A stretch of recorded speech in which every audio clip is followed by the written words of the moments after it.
সম্মান। তো এই যে মানুষগুলো যে 2 মণ ধান কিন্তু তার জন্য বিশাল ব্যাপার, অনেক কষ্ট করে তার এটা দিতে হয়। সেই মানুষগুলো তার মাকে ফেলে দেয় না তো। একজন রিক্সাওয়ালা তার মাকে ফেলে দেয়, তার বাবাকে ফেলে দেয়, সে তার মাকে নিয়ে বৃদ্ধাশ্রমে রেখে আসে? বরং আমার দেশের শিক্ষিত সমাজ, যারা এলিট, যাদের ছেলে মেয়ে অস্ট্রেলিয়া থাকে, ইউরোপে থাকে, আমেরিকা থাকে, কানাডাতে থাকে, তারা বৃদ্ধাশ্রমে থাকে, তাদের লাশ পড়ে থাকে ফ্রিজের মধ্যে 5 দিন 6 দিন। কোনো রিক্সাওয়ালার মায়ের লাশ পড়ে থাকে না, কোনো মসজিদের ইমাম সাহেবের লাশ কোনোদিন ইয়েতে পড়ে থাকে না। এখন এই পশ্চিমা দেশের মধ্যে মনে করেন তাদের প্রচুর টাকা পয়সা আছে, সবকিছু আছে। আমি নিজে সাক্ষী ভাই, আপনার মা থাকে হচ্ছে ওই সিনিয়র কেয়ার, তারপরে ওল্ড হোম, মানে অনেক সুন্দর সুন্দর কিছু নাম দেয়া আছে, নামগুলো খুব সুন্দর, শুনতে খুব ভালো লাগে। মায়ের সাথে সন্তানরা দেখা করতে যায় কখন জানেন? মায়ের সাথে সন্তানরা দেখা করতে যায় mother's day, father's day, Valentine day. Valentine ডেতে কম যায়, মাদার্স আর ফাদার্স ডেতে বেশি যায়। যায় ওই দিনে ফুল টুল নিয়ে যায়, মাম্মি মাম্মি মাম্মিরে বিশাল আকার আদর যত্ন, সন্ধ্যাবেলা চলে আসেন। আমার পাশে, আমি যেই পাশে থাকি, আমার পাশের বাসার বয়স্ক মহিলা বাড়ি বিক্রি করে দিবে। তো আমি যে এত সুন্দর জায়গায় বাড়িটা বিক্রি করবে কেন? পরে শুনলাম যে ওর ছেলে মেয়ে, একটা থাকে ক্যালিফোর্নিয়াতে, আরেকটা থাকে লুজিয়ানাতে, তো বড় বড় চাকরি টাকরি করে। এখন ও একা থাকে, একা এখন এই বাসায় থাকা সম্ভব না, এখন এই বাড়ি বিক্রি করে দিবে, দিয়া তারপরে সে ওল্ড হোমে, মানে আমাদের দেশের বৃদ্ধাশ্রমে যাবে। লিটারালি এটা হচ্ছে বৃদ্ধাশ্রম। আমাদের যে সুযোগ সুবিধা ভালো, এটা সুন্দর শাসন, এটা অনেক অনেক ভালো। আপনার জন্য মনে হয় যে এটা ইসলাম যেটা বলেছে আপনাকে, সেটার চেয়ে তো সুন্দর। একজন রাসূল সাল্লাল্লাহু আলাইহি ওয়াসাল্লামের কাছে গিয়েছেন তার বাবার বিরুদ্ধে নালিশ করতে। তার বাবা তাকে মারধর করে, তার বাবা তাকে অনেক জিনিসপত্রের জন্য করে, তার টাকা পয়সা দেওয়ার জন্য চাপ দেয়। তো রাসূল সাল্লাল্লাহু আলাইহি ওয়াসাল্লাম সব কিছু শুনেছে। শোনার পরে তারপরে তাকে জাজমেন্ট কি দিয়েছে জানেন? বলেছে যে তুমি, ছেলেকে বলছে যে তুমি এবং তোমার যা কিছু আছে সব তোমার পিতার। দিস ইজ ইসলাম।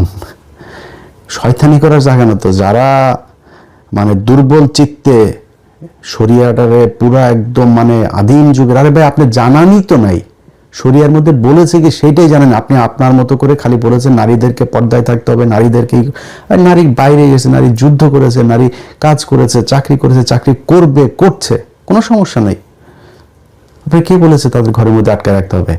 এখন প্রশ্ন হচ্ছে, আমাদের দেশে যারা নারীদেরকে বাইরে নিতে চান তাদের উদ্দেশ্যটা কি, সেটা একটু আপনাদেরকে বলতে হবে। আমার মা, বোন, খালা, আমার দেশের নারী, সম্মানিত নারীরা যারা কাজ করেন বিভিন্ন জায়গায়, যেটা ডাক্তার শফিকুর রহমান তার পোস্টে বলেছেন, মানে পোস্টটাতে যেটা বলা হয়েছে, আমি যদি ধরে নিই কিছুক্ষণের জন্য যে ডাক্তার শফিকুর রহমান পোস্টটা করেছেন, ধরে নিলাম পোস্টটা যদি করে থাকে, পোস্টের মানেটা কি, যেটা যদি বাংলা করেন, এটা কি বলা হয়েছে যে সবাই যারা বাইরে কাজ করতে যায় সবাই পতিতা, এটা বলা হয়েছে?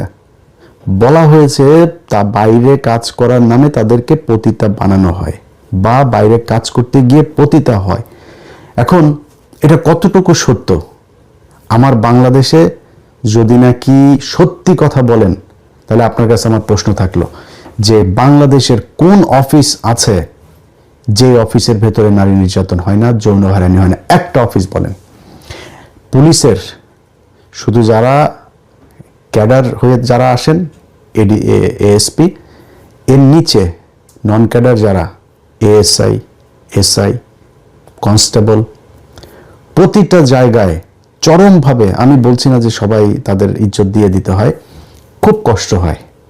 যদি একটু দেখতে দেখতে সুন্দর হয় তাদের জন্য খুব কষ্ট হয়ে যায় চাকরি করা।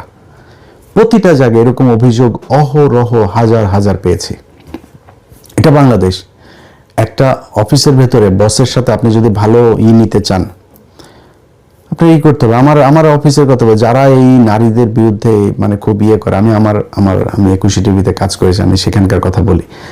আমাদের মজুমদার জুয়েল নামে একজন ছিলেন, সরি নামটা বলতে চাইনি, দেখ উনি হচ্ছে এই প্রেজেন্টারদের এগুলো ডিল করতেন। কোন প্রেজেন্টার কখন যাবে, ওনার এক প্রেজেন্টার আছে এখন চ্যানেল 24-এ আছেন, সুন্দরী নারী। তো সেই সুন্দরীরে ওনার ওয়াইফ সোনার গায়ে ধরে সেখানে কলার মলার ধরে জুতা টুতা মারছে, এগুলো অনেক কাহিনী টাহিনী, এগুলো এই আমাদের এখানে ঘটছে। শিয়াল কখনো চায় না গৃহস্থ আপনার এই মুরগি তালা দিয়া তারপরে রাখেন, শিয়াল চায় মুরগিরে বাইরে থাকুক, খাইতে সুবিধা হবে। এইটা আমাদের দেশের কিছু শিয়াল আছে, তারা এদেরকে নিয়ে আসতে চায়, কিন্তু আমরাও চাই নারীরা বাইরে আসুক, নারীরা কাজ করুক, কিন্তু তাদের কাজে নিশ্চয়তা দিতে হবে। যেই শাহমাগিরা আজকে রাস্তায় বেরিয়ে এসেছে, সেই শাহমাগিরা আপনাকে রাস্তায় নামিয়েছে, রাস্তায় নামানোর পরে কোনোদিন আপনি শুনেছেন যে এরা আপনার কোনো বিপদে এসছে? সেই সুবর্ণচরে যেই 4 সন্তানের মা ধানের শীষে ভোট দেয় নাই, ভোট দিয়েছে, সেই জন্য যাকে ধর্ষণ করা হয়েছে তার পাশে যা দাঁড়ায় নাই। এই যে গার্মেন্টসে যে নারীরা আজকে রাস্তায় নেমে এসেছে, যারা কাজ করছে, যারা গ্রাম থেকে এসে তারপরে ঢাকা শহরে থাকছে, তারা যে দুর্বিষহ জীবনযাপন করে, সকালবেলা একটা ডিম ভাজি খাওয়ার পয়সা তার নাই, কিন্তু সে তার কঠিন কষ্ট করছে। তার জন্য কে কি করছে? তাদের কিছু নেত্রী আছে, সেই নেত্রীগুলো মালিক পক্ষকে চাপ দিয়ে তারপরে একটা দাবি তোলার পরে নেত্রীদেরকে কিছু টাকা দেয়, শ্রমিকদের অবস্থা যা তাই থাকে। সব জায়গায় একই অবস্থা।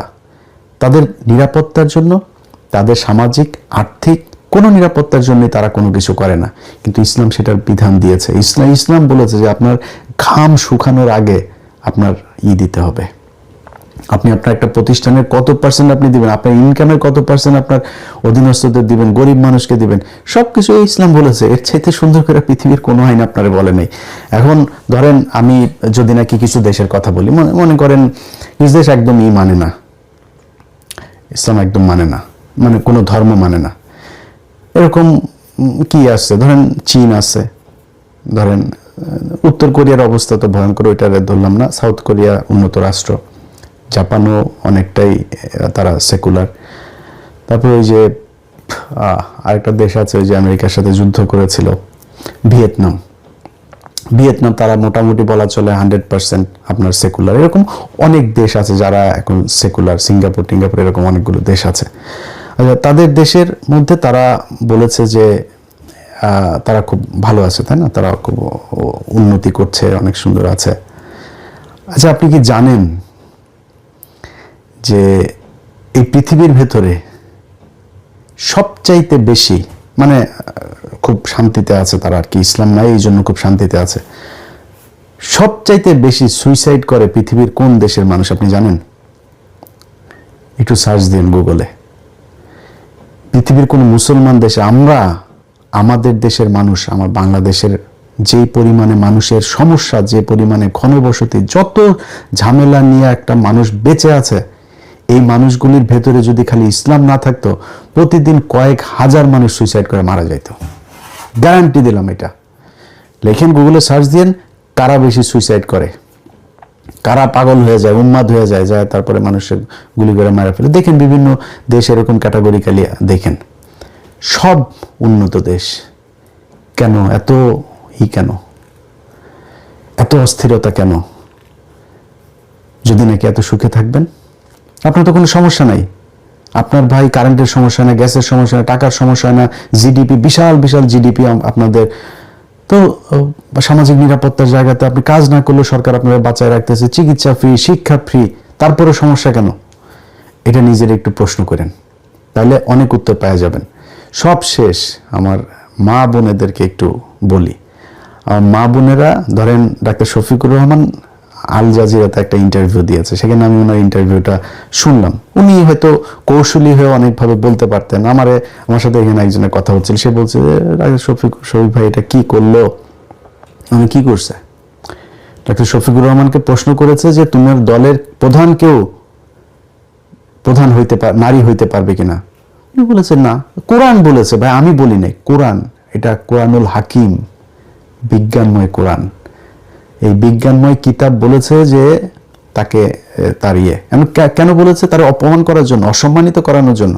আপনার রাত 3টার সময় একটা মিটিং আছে, আপনি যাবেন সেখানে, পারবেন?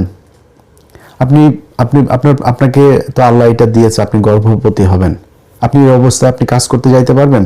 তাহলে ওই সময় আপনার দেশটা চালাবে কে? ওই সময় আপনার অফিসটা চালাবে কে? একজন পুরুষকে শারীরিকভাবে সেই সক্ষমতাটা আল্লাহ দিয়েছেন। আপনি একজন পুরুষ ভ্যান ট্যান টাইনা টুইনা রিক্সা বৃষ্টির মধ্যে মানুষ নিয়ে পানির মধ্যে টানতেছে, একজন নারীর পক্ষে কি সম্ভব? সেটা সম্ভব না। আপনারা অসম্মানিত করে নাই, সম্মানিত করেছে, এটা বলে যে একজন নারীকে যতটুকু সহজ কাজ দেওয়া যায়। তো সহজ কাজটা কি? গৃহস্থালির কিছু ছোটখাটো কাজ,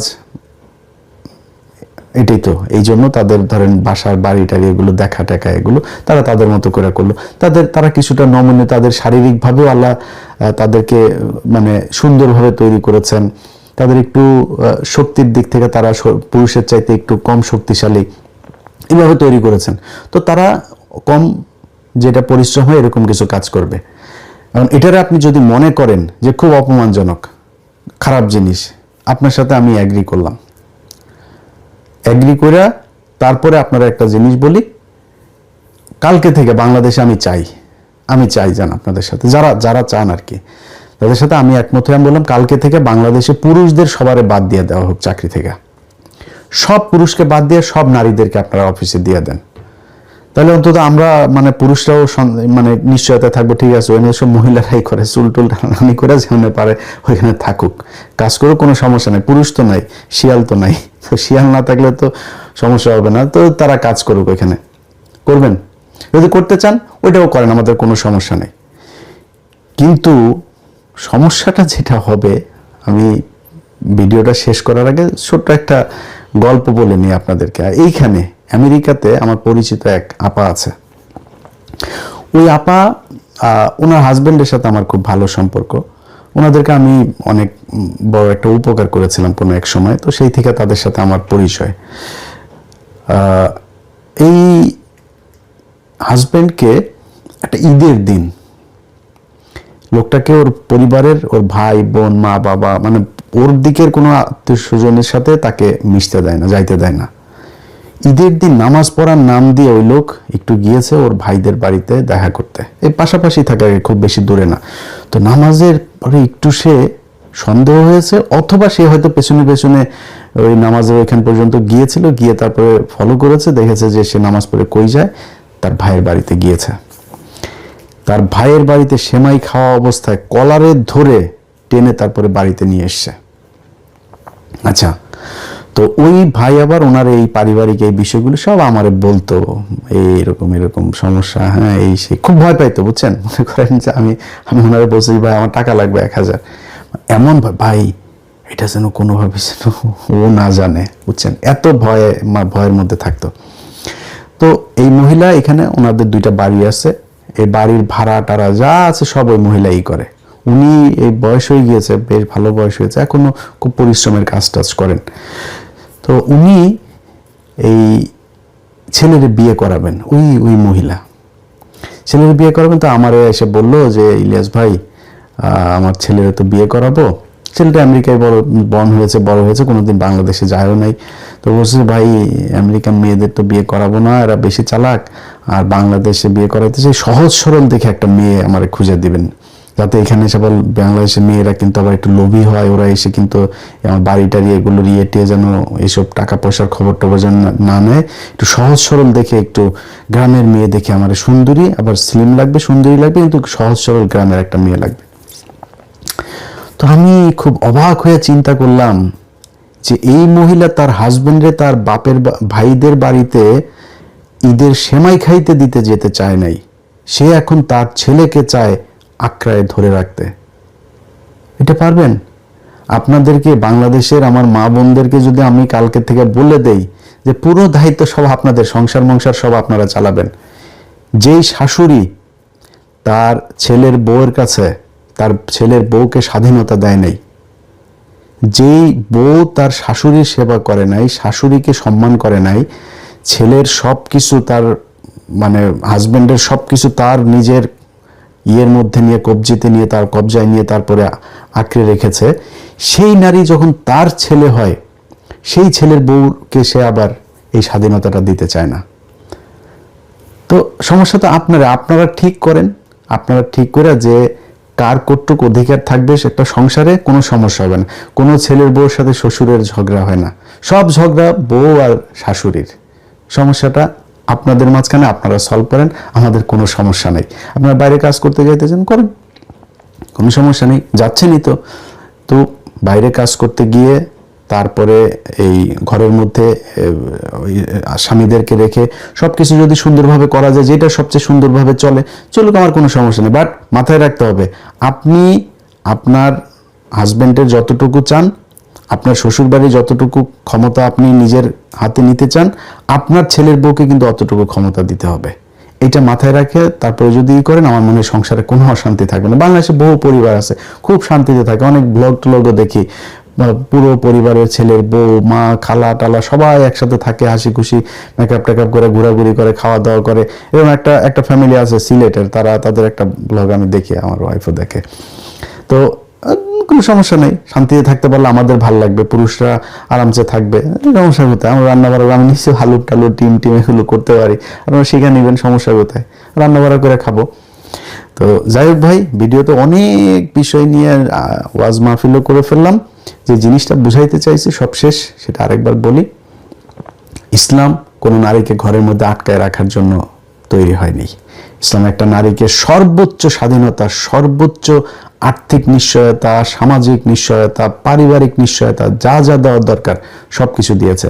আমার দেশের, আমি আমার পরিবারের কথা বলি, আমার মাকে আমার বাবার সাথে যদি নাকি আপনি কম্পেয়ার করি, আমার প্রতিটা ভাই বোন আমার মাকে এত বেশি সম্মান করেছে, এত বেশি অধিকার দিয়েছে, তার ক্ষমতা এত বেশি আমার সংসারে ছিল যে কিছু কিছু ক্ষেত্রে আমি এখন খুব নিজেকে গিল্টি ফিল করি, আমার বাবার কিছু অধিকার ক্ষুণ্ণ করা হয়েছে। আমার মনে হয়েছে যে আমরা আমার মায়ের প্রতি বেশি, মনে করেন আমার মার সাথে আমার বাবার যদি কোনো একটা বিষয় নিয়ে ঝগড়া হয়েছে, সবাই মায়ের পক্ষে থাকতাম। এবং বাংলাদেশের প্রতিটা পরিবারেই এরকমই, সবাই একটা সময় গিয়ে কি হয়, পুরো পরিবারের, এটা দিতে হয় না কিন্তু, বাবা কিন্তু লিখে দেয়নি, কিন্তু পুরো পরিবারের সব ক্ষমতা গিয়ে মায়ের হাতে গিয়ে পড়ে। এটাই বাংলাদেশের কালচার। এখন এটার থেকে আমরা উঠে যাচ্ছি, এটা থেকে উঠে যায় আমরা নারীর বিশাল স্বাধীনতার কথা বলে যে সমাজে যাচ্ছি, সেই সমাজে প্রতি 4 মিনিটে একটা করে ডিভোর্স হয়। পার্থক্যটা এখানেই। আচ্ছা, এবার সব কিছু শেষ, আলোচনা শেষ। এবার মূল পয়েন্টে আসি। ডাক্তার শফিকুর রহমানের যে পোস্ট নিয়ে যেটা বলা হয়েছে সেটার ইয়েটা শেষ করে দিয়ে ভিডিওটা শেষ করি। আপনারা নিশ্চয়ই জানেন যে বিশেষ করে বিএনপির নেতৃত্বে একটা বিরাট আন্দোলন হয়েছে। বিএনপি আর কি নারীদেরকে অনেক সম্মান দেন, এই কারণে জামাত ইসলাম এত জঘন্য কথা বলেছেন নারীদেরকে নিয়ে, ওনারা সহ্য করতে পারেন নাই, বুকটুক ফেটে কালকে বহুত তারেং নারেং করেছেন, সারা দেশে বিক্ষোভ টিক্ষোভ করে কাপড় চাপড় সব ভিজায় ফেলেছে। তো আমি বিএনপি একটা মাজলুম একটা দল, এই দলের অনেক নেতাকর্মী গুম হয়েছেন, জেল খেটেছেন, মারা গিয়েছেন। একজন এই যে জনি, তার বুকে অনেকগুলো, আমার মনে নাই, প্রায় একাধিক গুলি করে তাকে বোধহয় 8টা না 10টা গুলি করে তাকে মারা হয়েছে। বিএনপি একটা অনেক দেশপ্রেমিক একটা দল, এই দলে অনেক ভারত বিরোধী মানুষ আছে, বাংলাদেশকে ভালোবাসে এরকম অনেক মানুষ আছে, তার বাইরে আরো অনেক মানুষ আছে। তো যারা খুব বেশি লাফালাফি করছেন যে জামাত ইসলামের এই যে এগুলো নারীদের প্রতি খুব ভালোবাসা দেখাচ্ছেন, এটা আমার খুব ভালো লেগেছে। ভালো লাগা থেকে আপনাদেরকে কিছু জিনিস একটু মনে করাই দেই। গেল 1.5 বছর আপনারা এই যে এত জুলুমের শিকার হয়েছেন না, গত 1.5 বছর আপনারা একটু শান্তিতে আছেন। এই 1.5 বছরে আমি মানে অল্প কিছু জিনিস আপনাদের সামনে তুলে ধরি। 22শে ফেব্রুয়ারি 2রা ফেব্রুয়ারি, অর্থাৎ আজকের খবর, আপনার মানব জমিন, চট্টগ্রামে ছাত্রদল নেতার বিরুদ্ধে তরুণীর ধর্ষণ মামলা।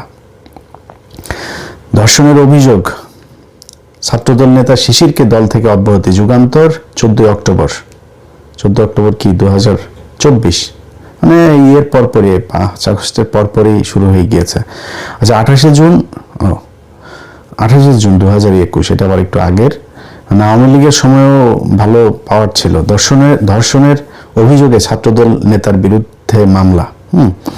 এটা হচ্ছে ফেনীতে বিয়ের প্রলোভনে ধর্ষণের অভিযোগে জেলা ছাত্রদলের সিনিয়র যুগ্ম সাধারণ সম্পাদক কাজী নজরুল ইসলাম দুলাল সহ 5 জনের নাম উল্লেখ করে অজ্ঞাত আরো কয়েকজনকে আসামি করে মামলা দায়ের করে এক তরুণী। সময়, এটা এই যে গতকালকের ঘটনা। ধর্ষণ চেষ্টার অভিযোগ, ছাত্রদল নেতা সহ 3 জনের বিরুদ্ধে মামলা। ফরিদপুরের আলফাডাঙ্গা উপজেলা ছাত্রদলের আহ্বায়ক আব্দুল্লাহ আল মিলনের বিরুদ্ধে ধর্ষণ চেষ্টার অভিযোগ, থানায় মামলা হয়েছে। বন্ধুর হবু স্ত্রীকে ধর্ষণ, গ্রেপ্তার ছাত্রদল নেতার জামিন না মঞ্জুর। চাঁদা না পেয়ে স্বামীকে মারধর।